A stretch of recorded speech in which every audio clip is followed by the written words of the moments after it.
The old horseshoe, Ohio Stadium in Columbus, Ohio. Is there really anything better than immersing yourself in football all afternoon on a Saturday? And we continue with this one. It's the Oregon Ducks and the Ohio State Buckeyes. Reese Davis, David Pollack, Jesse Palmer here in the booth. Holly Rowe is down on the sidelines, and we check in with her right now. I caught up with the Oregon head coach before the game. This is a concerning crowd. You know, coach said they will have to communicate at a high level. They have worked with crowd noise all week at practice. We'll see if it pays off here today. Back to you. Holly, thank you. Can't wait to see how this one unfolds.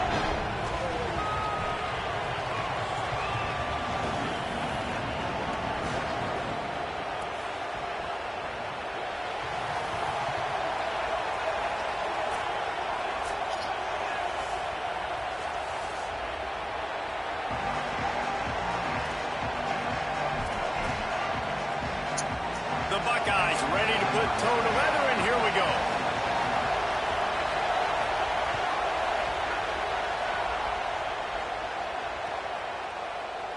And he'll just take a knee, and this drive will start at the 25.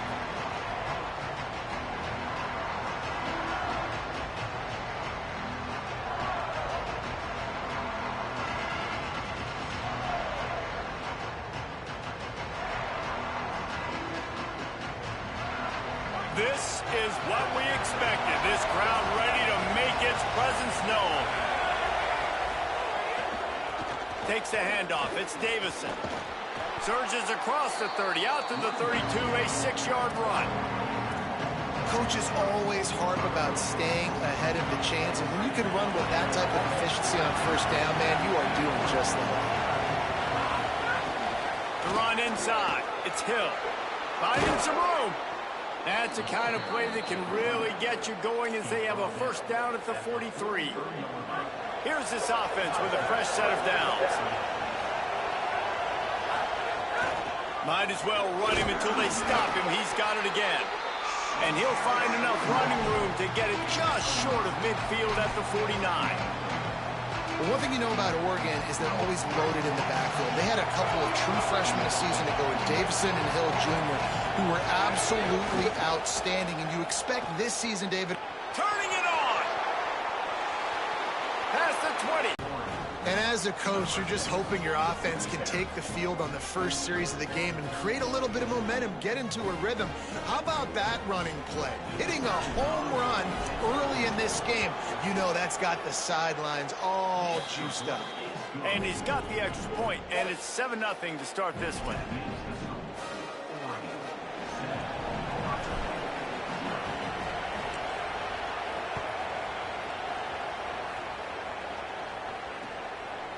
He'll bring it out. It's Rodgers. I know he thinks he can house every return, but sometimes you just have to take a knee as he stopped at the 14.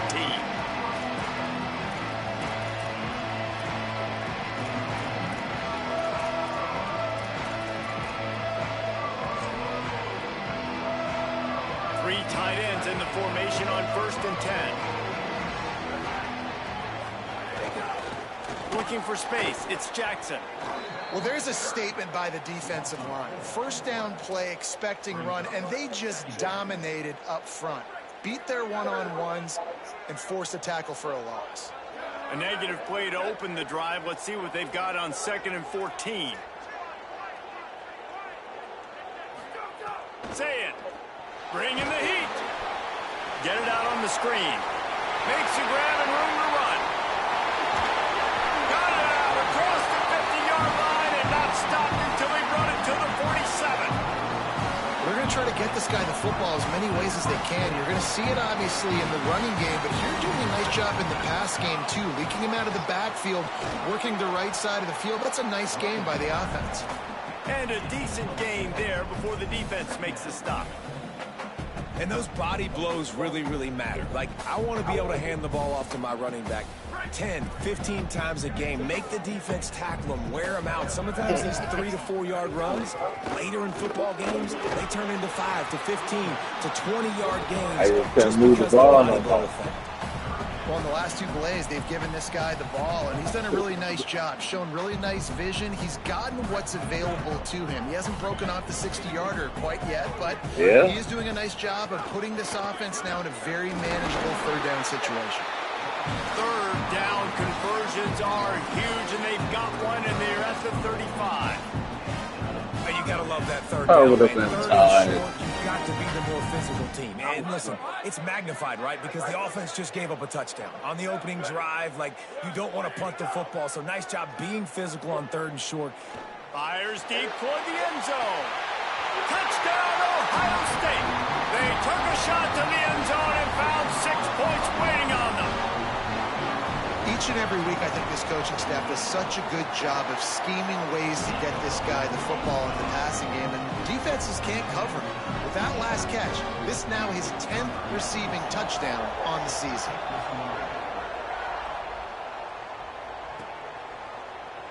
And it'll be a touchback. The ball will come out to the 25-yard line.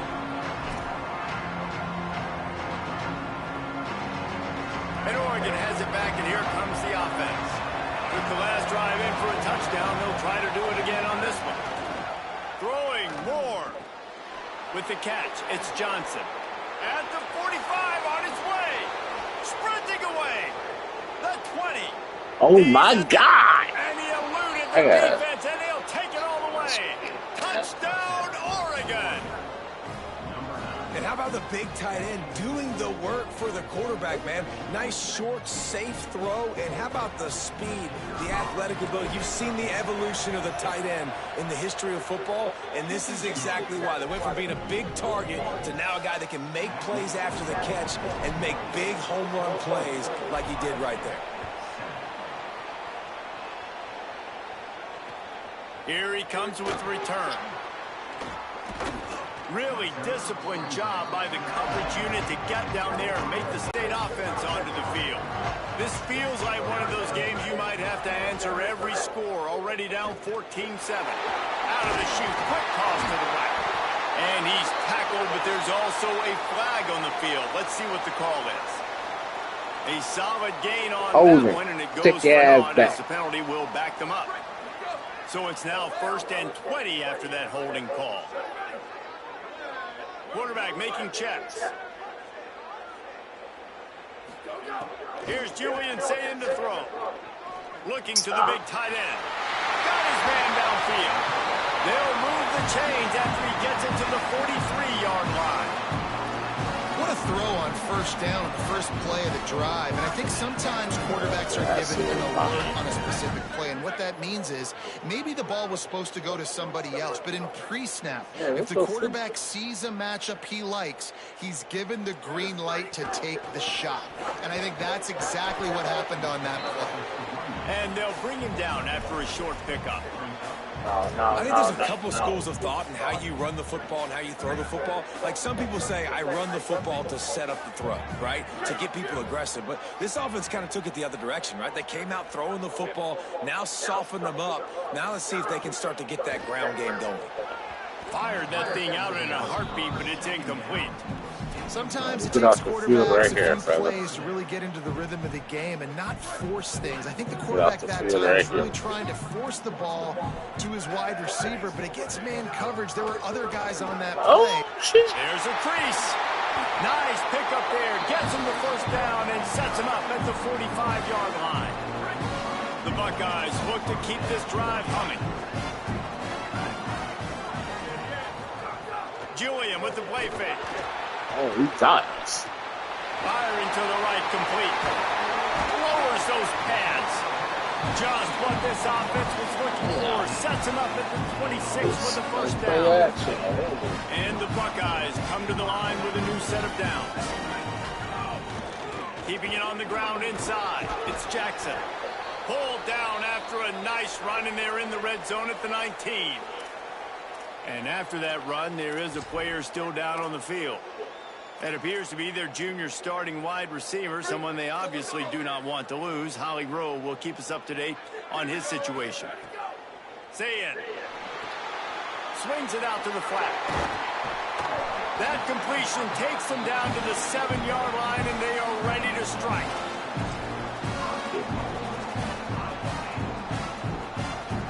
The Buckeyes will try to put one on the board on 1st and goal.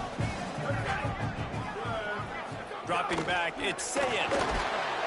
And the pressure was too much. They get him at the 15.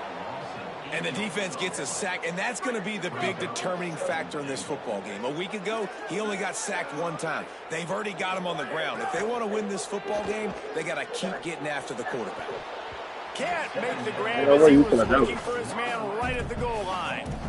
And this guy has been so important to this defense, the way he plays on the back end. Top 10 in the nation in interceptions. He just has a feel and reads the quarterback's eyes. He almost picked that last one up. It's 3rd and goal and 3rd and long.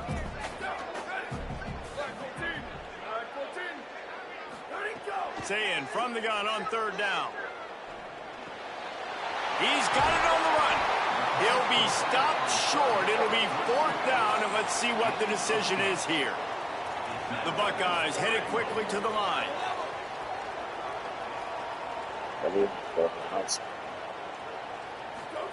Sayin to throw for it on 4th. Drop the football, and they'll turn it over on downs. And that decision will be questioned for a while. So many factors go into making the big play in the big moment, calling the right play, getting protection. You got it all down. It's perfect, and then he does that, drops the ball right in his hands. He finds his way out to the 13-yard line, and they're out of trouble with a 1st down.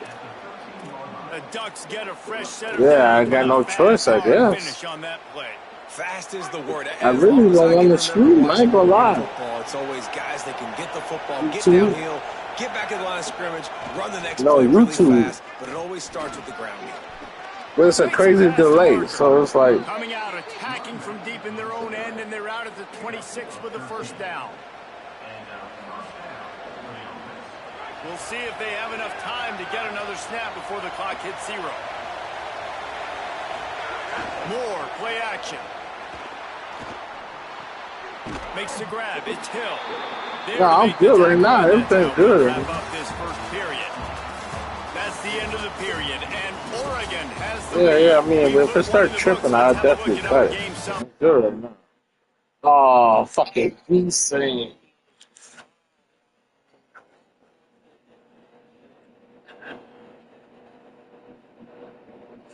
And the game might go down my way.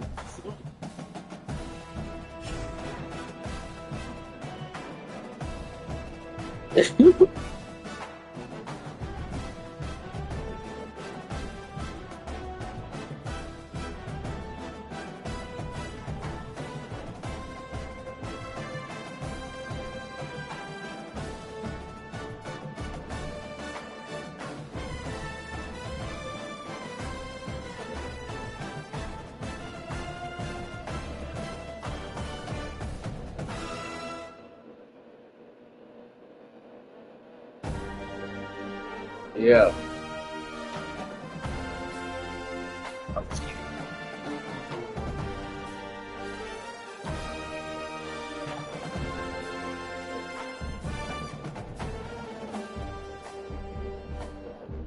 Here we go.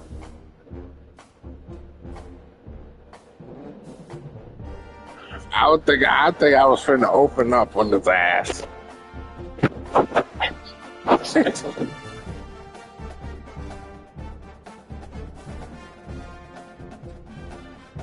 That was a big stop right there.